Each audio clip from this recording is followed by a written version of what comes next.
Bharatiya Janata party నుంచి ఇద్దరు సౌమ్యులైనటువంటి వ్యక్తులు, అటు టీచర్స్ ఎమ్మెల్సీ ఇటు గ్రాడ్యుయేట్స్ ఎమ్మెల్సీ ఇద్దరు కూడా సౌమ్యులైనటువంటి వ్యక్తులు పోటీ చేస్తా ఉన్నారు.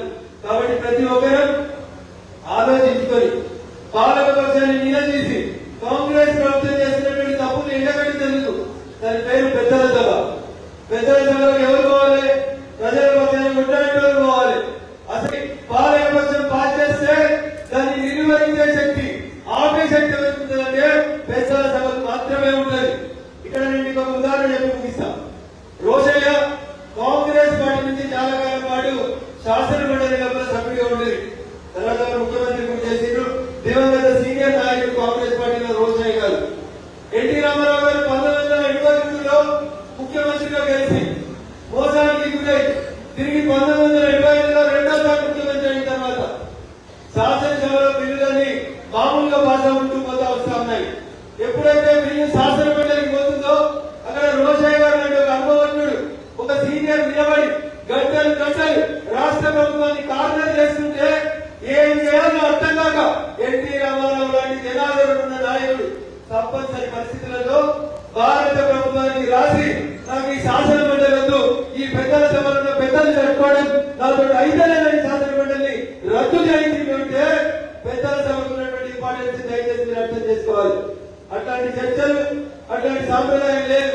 కానీ ఢిల్లీలో మీరు చూస్తారు, రాజ్యసభలో ఒక్కొక్క సభ్యుడు అతని వెంటనే చేసి మన పార్టీని విమర్శిస్తున్నా, భారత ప్రభుత్వాన్ని విమర్శిస్తున్నా అక్కడ కూర్చున్నటువంటి స్పీకర్ గారు అవకాశం ఇస్తారు. ఎందుకంటే ప్రజాస్వామ్యంలో పాలక పక్షం ఎంత గట్టిగా ఉంటే ప్రతిపక్షం కూడా అంతే గట్టిగా ఉండాలి. అందుకని ఒకవేళ బీజేపీ అభ్యర్థులు కాకుండా ఇంకా దేనికన్నా ఆశపడి ఇతర ఎమ్మెల్సీలను గెలిపిస్తే ఆ ఆశకి ఓట్లు కొనుక్కున్నటువంటి వాళ్ళు ఖచ్చితంగా మళ్ళీ పాలక పక్షం పనిచేసి చేస్తారు, మన సమస్యలు పట్టు ఉండదు. కాబట్టి దయచేసి ఒక మంచి అవకాశం. మూడోసారి మోడీ గారు ప్రధానమంత్రి అయిన తర్వాత చాలా మంది చాలా అవాకులు వెళ్ళారు. ఢిల్లీలో మోడీ గారికి పూర్తి మెజార్టీ రాలేదు, మోడీ గారి తెలుసుకొని తగ్గిందేమి రకరకాలైన వ్యాఖ్యలు చేస్తూ వచ్చారు. ఆ తర్వాత హర్యానాలో గెలవని కాంగ్రెస్ ముఖ్యమంత్రి అయిపోయిందని ముగ్గురు ముఖ్యమంత్రి కోసం కొట్టాడుకుంటూ మొదలుపెట్టారు. హర్యానా ఏమైందో చూసినాం. మహారాష్ట్రలో చెప్పారు మొత్తం మహా ఆగాడికి చాలా మంది ఎంపీలు గెలిచారు, మహారాష్ట్రలో కూడా కాంగ్రెస్ అధికారంలోకి వస్తుంది, ఉద్ధవ్ ఠాక్రే గారి నాయకత్వంలో చెప్పారు. మహారాష్ట్ర పోయింది, పోయినా.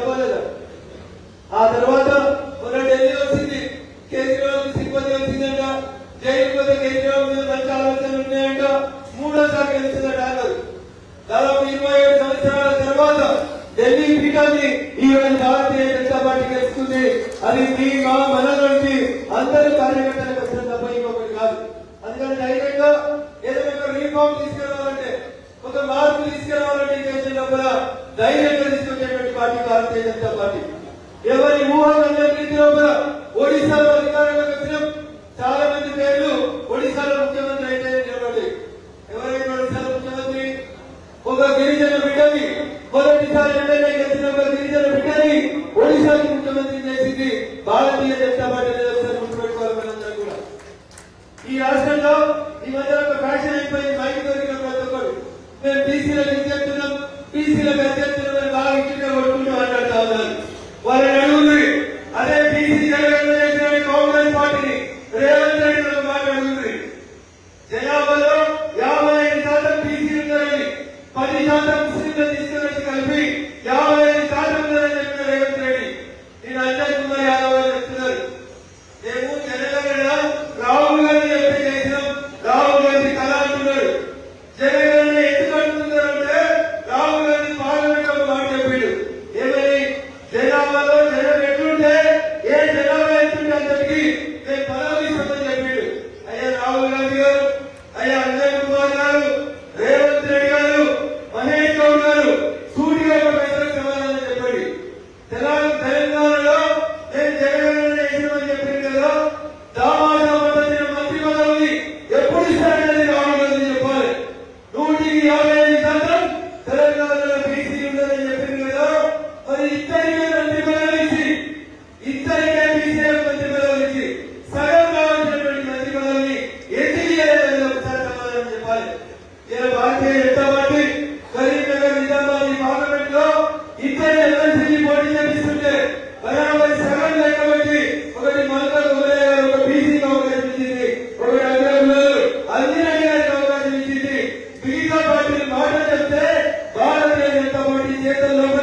సామాజిక సంతులితాన్ని కాపాడుతుంది తప్ప ఇంకొకటి కాదు.